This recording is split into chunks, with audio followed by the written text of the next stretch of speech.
Hi, Scrappy friends. Welcome to my channel and welcome to another round and mini-series that I like to call Keeping It Simple.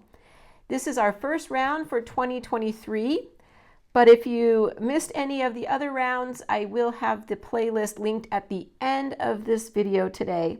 So feel free to go over there, look around. I think this is our fourth one. Yes, it's our fourth one. So last year we talked about taking this new Creative Memories 110 scrapbooking borders and ideas sketches. So it's all about just borders. I wanted to create a series with using this book where I come to this book and I pick a sketch in here, make the border, make it according to my theme, and then use it right away onto a scrapbook page. But I thought it would be fun to do a little mini series about borders first so that we can talk about why we would want to create borders, how to use them on a scrapbook layout, and the basic overall formulas that I feel that each border in here has its own unique formula. And once we figure out the formula, we can then take it and recreate it over and over again using different papers, different thematic elements, and create beautiful pages in our scrapbook. So I wanted to talk about all of that first so that then we can start our series using the wonderful book. Then after we talk about that today, we will create 3 very simple borders, and we'll carry those borders forward into the upcoming videos in this series. So we'll still have 3 layouts in this series like we have in all of our series, but today's video is going to be discussion about borders first, making our borders, and then we will take those borders and move them forward. Idea of this is making those pre-made borders, and I have a bunch here on my desk. Some are relatively new from the past year, and then some are old that I've had in my stash for 15 to 20 years. Let's start and discuss why is it that we would even want to make these pre-made borders. And I call them pre-made because most likely we do these ahead of time. We go to a class that's specifically about borders, or we watch a video that's just on a border, and then we use certain papers and then we put it aside because that was the lesson for the day and we're not quite ready to put it on a layout. I've been asked by some people, like, why would you even want to make borders? Why don't you just do it on the layout from the beginning? And that certainly is true. We can build this right away on a layout for a specific layout, and I know there's a lot of people that do that out there. In fact, when I mentioned recently in a video about that I have these older borders that I've never used, I had a couple people comment that they had the same borders, but they did use them right away. So maybe I'm the only one that makes these and stores them, and what happens with me is I forget about them. You know, there's no rules here. You can build them and store them, or you could build them and use them right away. But the idea of our series, and this series and our upcoming series this year, will be to build them and use them right away. Use our stash and get them displayed in our album so everyone can see. So the first reason why I think that we create borders is because maybe we're in a crafty mood and we want to do something crafty, but we don't necessarily want to make a whole layout. The second reason why I think that some people make borders ahead of time is that maybe they can't get into their room or they can't get access all of their supplies. That happened to me in 2021. My room was inaccessible to me because we had a flood in our house, and all the other rooms in our house, we had to store things that were not damaged in my craft room so that they can do construction on the house. So I couldn't access my room like I normally could. So I had to make little boxes and little trays worth of items that I can then take to another room in the house and work on in smaller increments. So I created borders and I created embellishments. And sometimes I think that we create these borders because maybe we took a class. You see how all these go together? I'm pretty sure I took a class or a workshop where that was the whole idea of the workshop, was just come and create the borders. It was a shorter couple hours in an evening, and then we did our cropping on our layouts another time. Sometimes I think we maybe want to try a technique on a smaller scale. So here I tried a technique using a frame punch, and sometimes I think we want to make a border because it kind of gives us that freedom of, oh yeah, I'll try that technique on a small scale before I go to apply it to a large 12 by 12 layout. And also because trying it on a smaller scale like this, I've used 1, 2, 3, 4, 5 different pieces of paper. Whereas for me to use all that paper and that special technique onto a 12 by 12 layout right away, it was a little bit intimidating. But now that I have it on this border, and I've already cut into the paper, it's going to be easier for me to now use these cut pieces onto the layout or its corresponding companion page. And also, when I first got this tool, it gives me a great opportunity to play with the new tools that I received. So when I get a new tool, it's great to create borders because then I can try out the new tool and see what it can do for me. I feel like back in the day when we made borders like this, we would normally put one border on one side of the page and then maybe something like this little corner on the opposite side of the page. And I feel like this back in like the early 2000s was the beginning of embellishing, because we didn't really embellish the way that we do today. And so I feel like this was our way to use our stickers, our die cuts in a way that still left plenty of real estate on our page to put all of our photos. So I feel like this was the precursor to our embellishment clusters of today.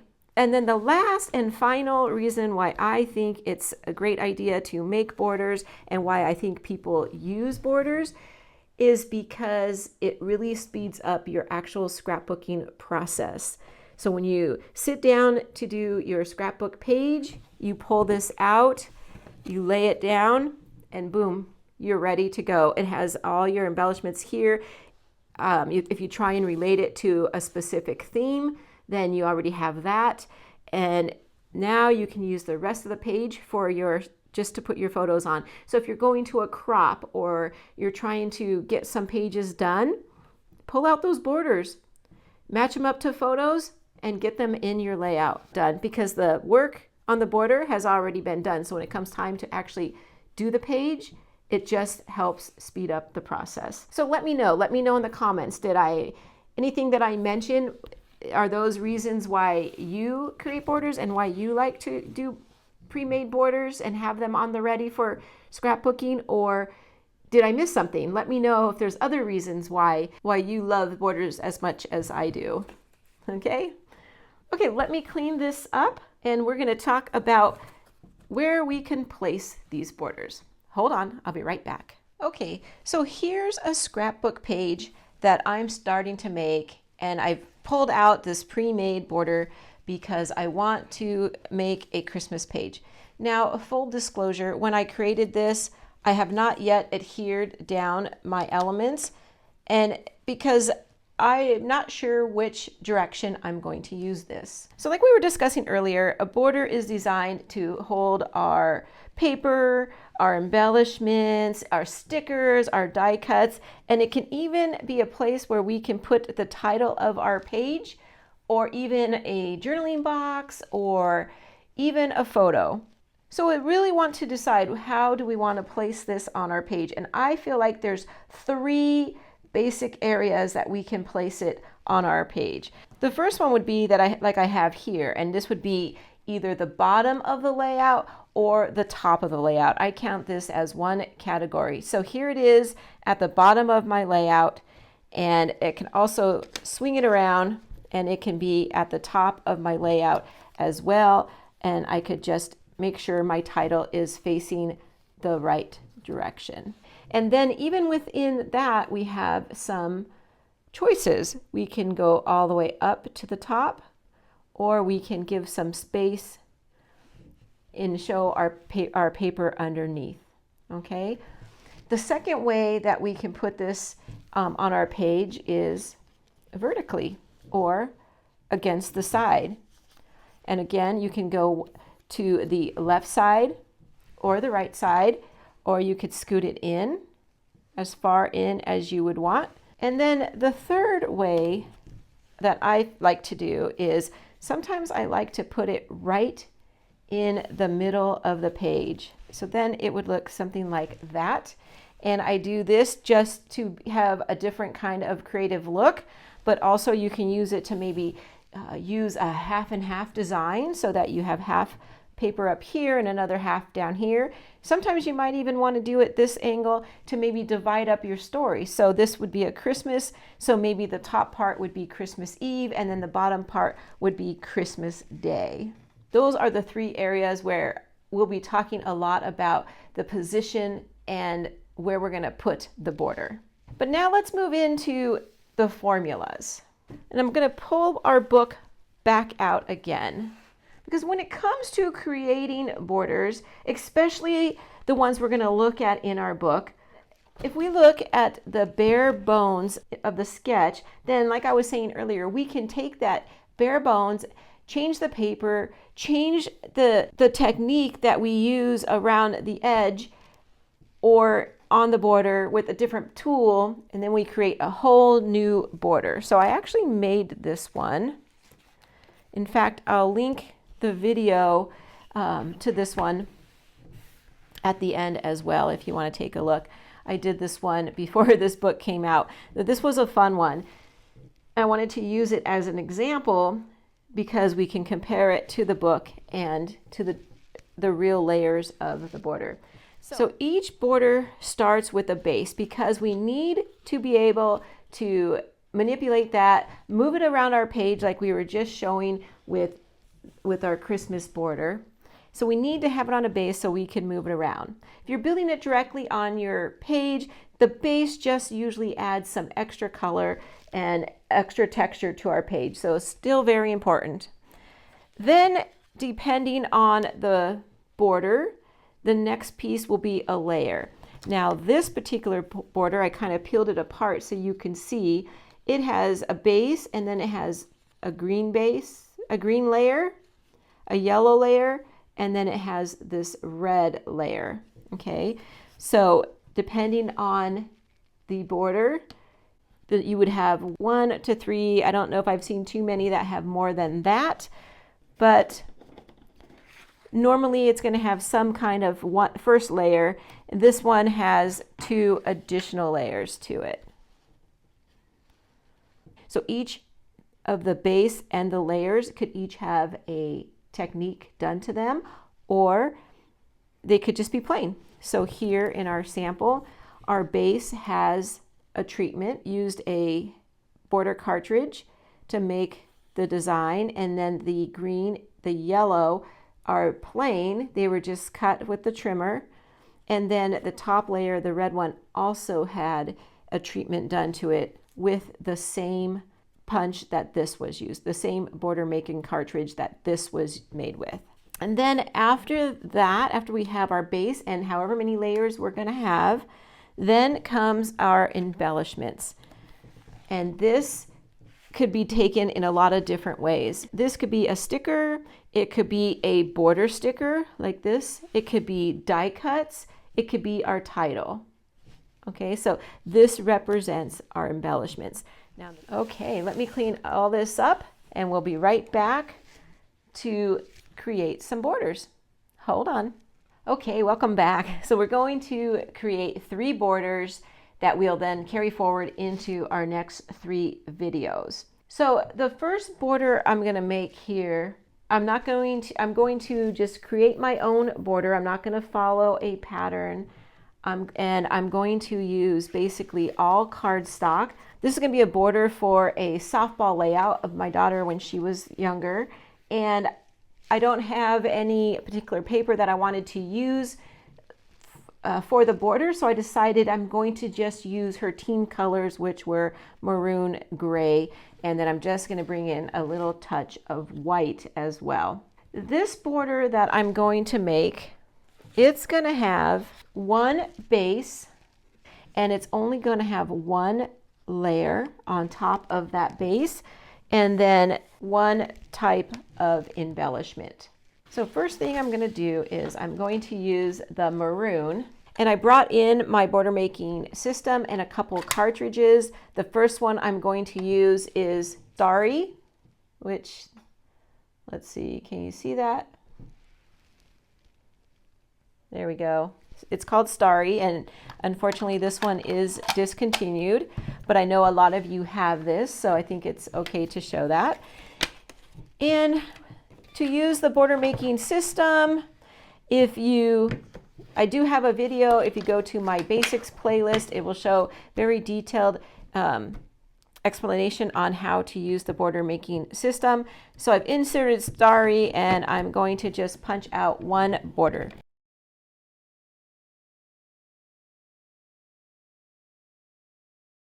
And now I'm going to cut this to create the base. And I'm going to cut it at about 2 inches. Put that aside for now. And there's our base for the border. Next, I want to add another layer. Okay, and this time the strip that I'm going to put here is going to also have a treatment done to it. And for that treatment, I'm going to change my Starry border out and put in Chevron arrow. And I'll punch out one strip of the chevron.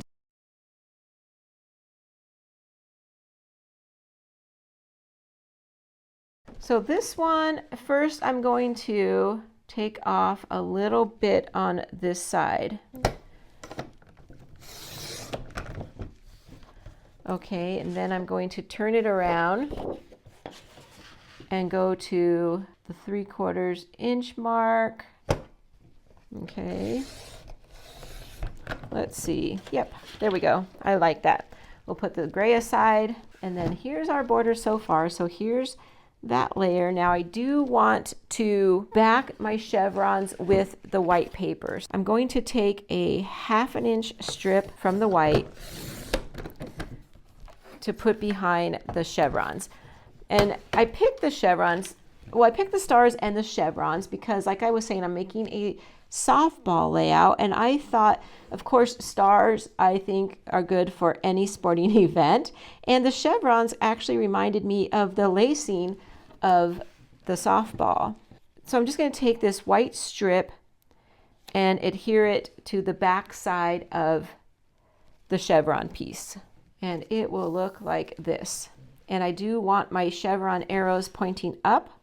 That's just, all this is just personal preference. It's whatever is going to make you have that feeling that fits your page. Okay, so that right there is my very simple border. The last thing that I want to add is a very small embellishment. I do know that I'm going to use it on the right hand side, so I made a little embellishment on my Cricut. Now I don't have a lot of softball embellishments to choose from, so I made this one on my Cricut, and it just was in the Cricut access file.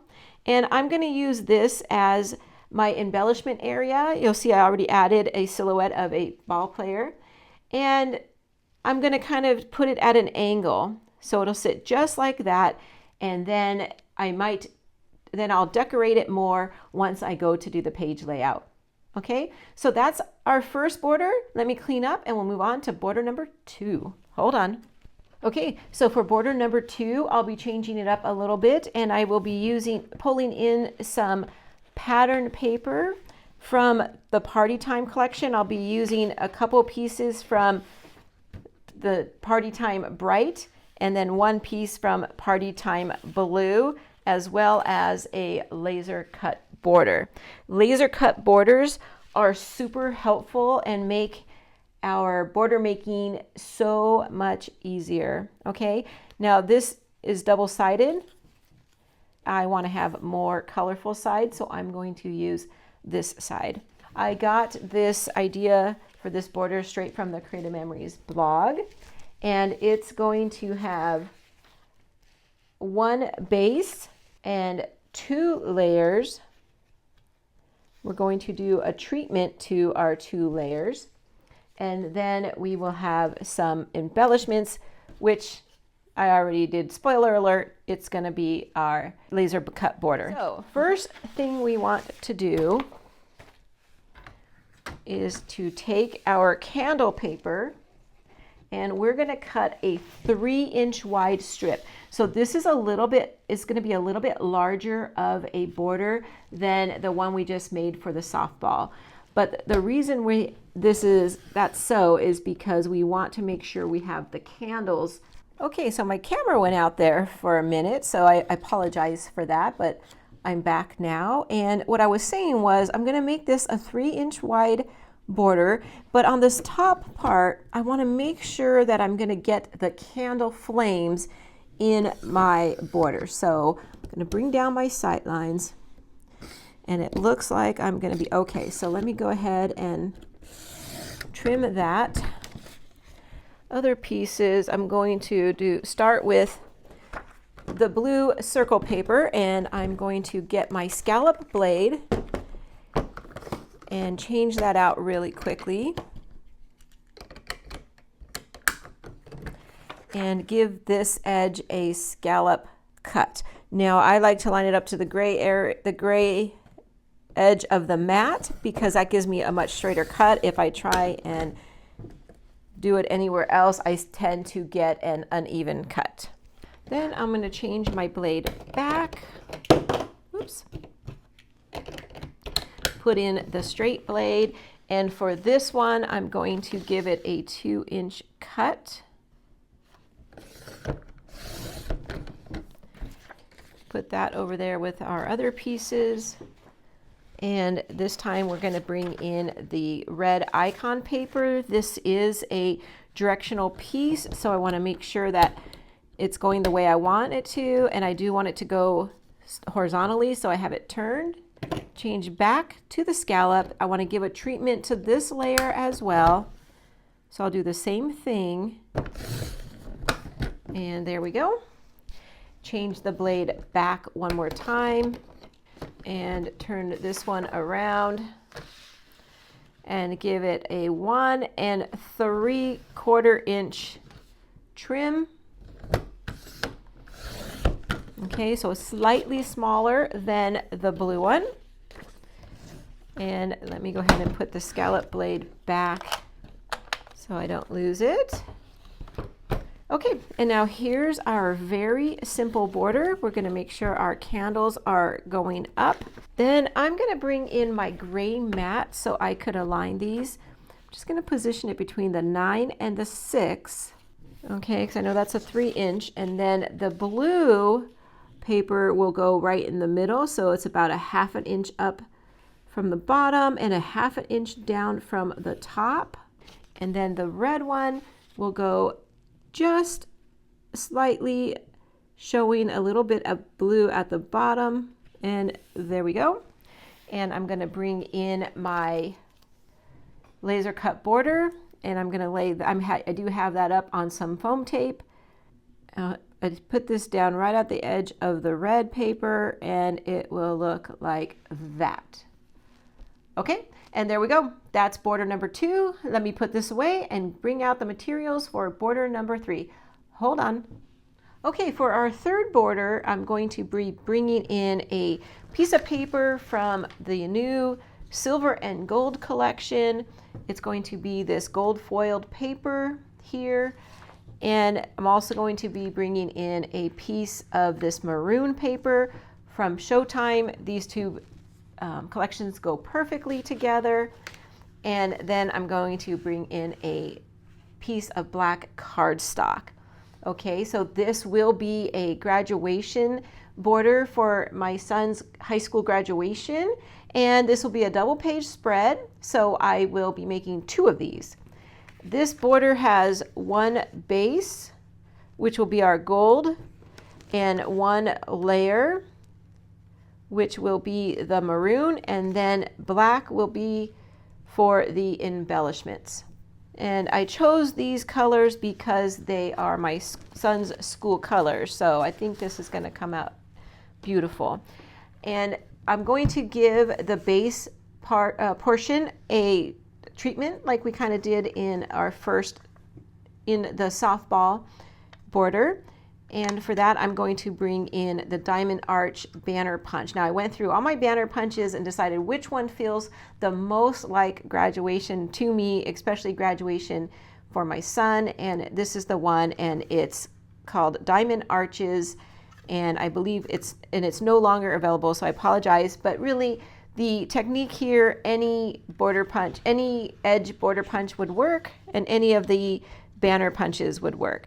So I'm going to punch out 2 of these, and I'll put you on fast forward, and I'll be right back.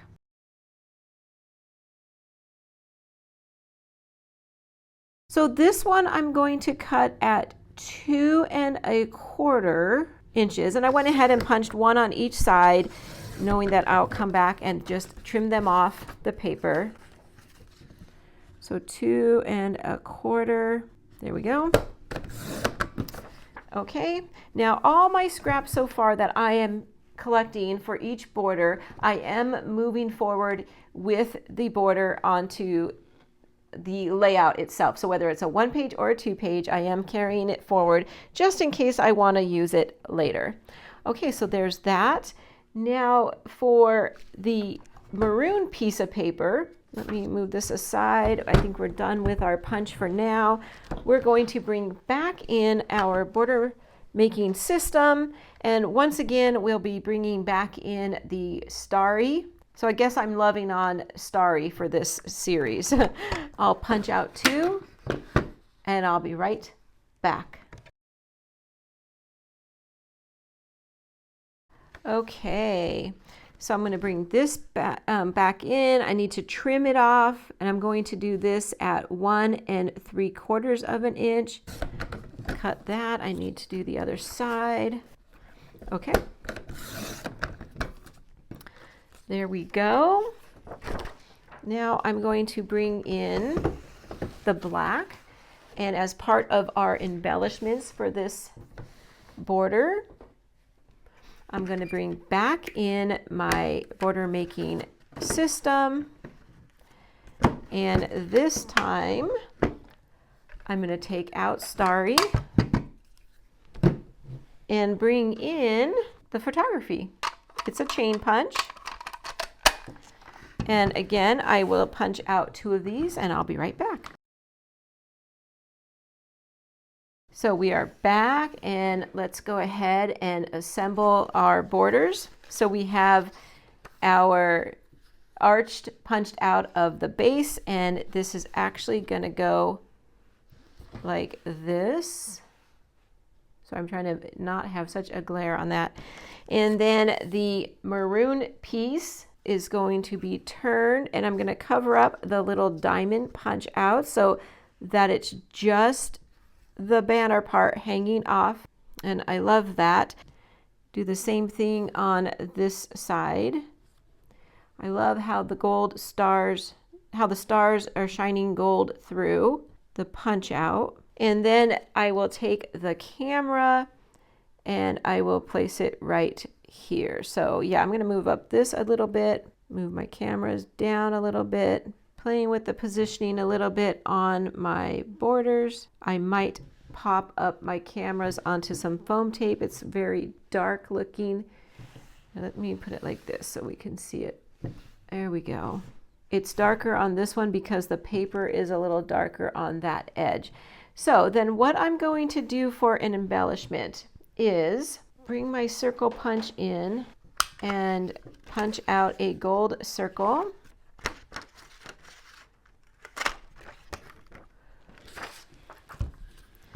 And instead of going under, I think I will go on top. The back side is really cute too. Yeah, actually, I think I like the back side. And I'm only going to do this on 1, but I might consider the possibility of doing it to the second one once I work on creating the actual page design. Then I'm going to bring in this little graduation cap. I'm going to pop that up onto some foam tape. This is an older Creative Memories die cut. It might look familiar to some of you. And lastly, I'm going to bring in these older Creative Memory stickers. I just want to take off the diploma on this one, and then I'll probably stick it, let's see, something like that, so that it's laying there and the cap is barely hanging over the diploma. And now I'm not going to do any other decorating of it right now. And when we go to make the layout, then I will see if I want to adjust any of it. So let me clean this up and I'll bring back in all 3 of the borders and we'll see, and we'll talk about how we're going to move forward from here. Okay, hold on. Okay, so here's our 3 finished pre-made borders that we will carry on through the next few days. I'll come back and I'll make fabulous layouts with each of the borders. I'll be doing 1-page layout for both of these and a 2-page layout with this one. And I hope you enjoyed the discussion about how we create borders, why we create borders, and how to use them on a layout. But I really hope that you come back and see what I do with this one tomorrow. I'll be linking up 2 videos right here for you to review. And until tomorrow, take care, everybody. Bye-bye.